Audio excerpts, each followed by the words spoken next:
नमस्कार दोस्तों, स्वागत है आपका। आज की ये जो कहानी है दोस्तों, वो एक सच्ची कहानी है।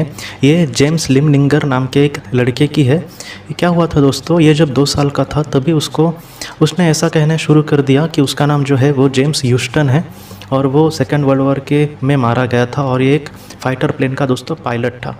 उसके जो माता पिता थे पहले तो उनको ज़रा भी यकीन नहीं आया, और 2 साल के बच्चे पर क्या यकीन करना।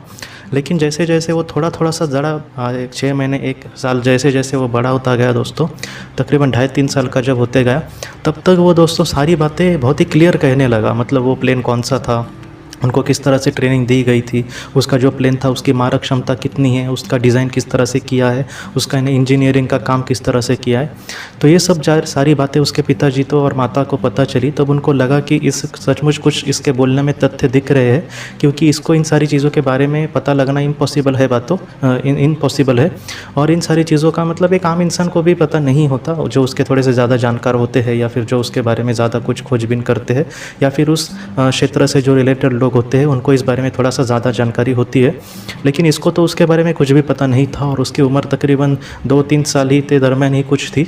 तो इस वजह से इसके माता पिता ने दोस्तों खुद छानबीन करने की कोशिश की कि ये कौन से प्लेन की बात कर रहा है, और उस जेम्स ह्यूस्टन नाम के जो सैनिक था उसके बारे में भी उन्होंने जानने की कोशिश की। और तब उनको पता चला कि सेकेंड वर्ल्ड वॉर में दोस्तों उसका जो प्लेन था उसका क्रैश हुआ था, और मतलब युद्ध के दौरान वो मारा गया था दोस्तों वो सैनिक, और वो इस दुनिया से चला गया था। और अब जो जेम्स का जन्म है, इसमें थोड़ी सी इत्तेफाक की बात ये मुझे लगती है दोस्तों कि दोनों जन्मों में उसका जो नाम था वो जेम्स ही था, सिर्फ सरनेम उसका अलग था। उस जन्म में उसका जो सरनेम था वो था जेम्स ह्यूस्टन, और इस जन्म में उसका सरनेम कुछ और था। तो ये जो दोस्तों ऐसी कहानियाँ हैं, ऐसे जो किस्से हैं वो बहुत लोगों के साथ होते हैं। कभी कभी ऐसे भी देखा गया है कि कोई ऐसा बच्चा जो उस देश की या फिर समझो जर्मनी की वगैरह ज़रा भी भाषा नहीं जानता, उसके बारे में उसको कुछ भी नहीं पता होता, लेकिन फिर भी वो बहुत ही अच्छे से वो जर्मनी या फिर और भी कोई भाषा बोलता है, तो उसके पीछे कभी कभी ऐसे जो पुनर्जन्म का हादसा है या फिर पुनर्जन्म की बात है तो वो दिखती है। हमेशा ही ऐसा होता है ऐसा नहीं है दोस्तों।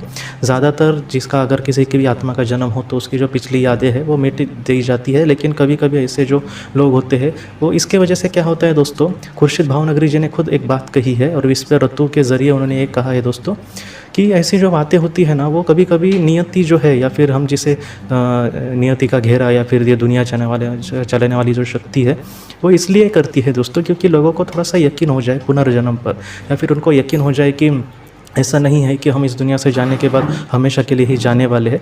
तो इस वजह से भी ऐसी जो चीज़ें हैं वो बीच बीच में ऐसे आती है, या फिर सुर्खियाँ बन जाती है न्यूज़ की या फिर और भी किसी चीज़ की।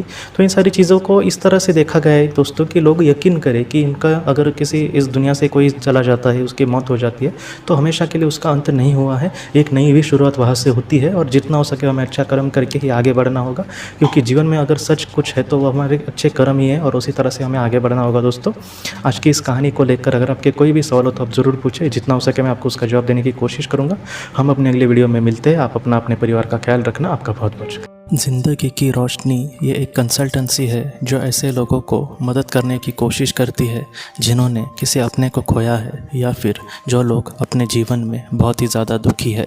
जो लोग इस संस्था के साथ जुड़ेंगे उन्हें पास्ट लाइफ रिग्रेशन की ऑडियो, ध्यान करने के लिए 5 ऑडियो, 10 ऑडियो बुक्स, और उसके साथ साथ PDF किताबें, मतलब ऐसी किताबें जो मोबाइल या फिर लैपटॉप या फिर कंप्यूटर पर आप पढ़ सकते हैं, ऐसी किताबें उन्हें ईमेल पर या फिर व्हाट्सएप पर भेजी जाएंगी।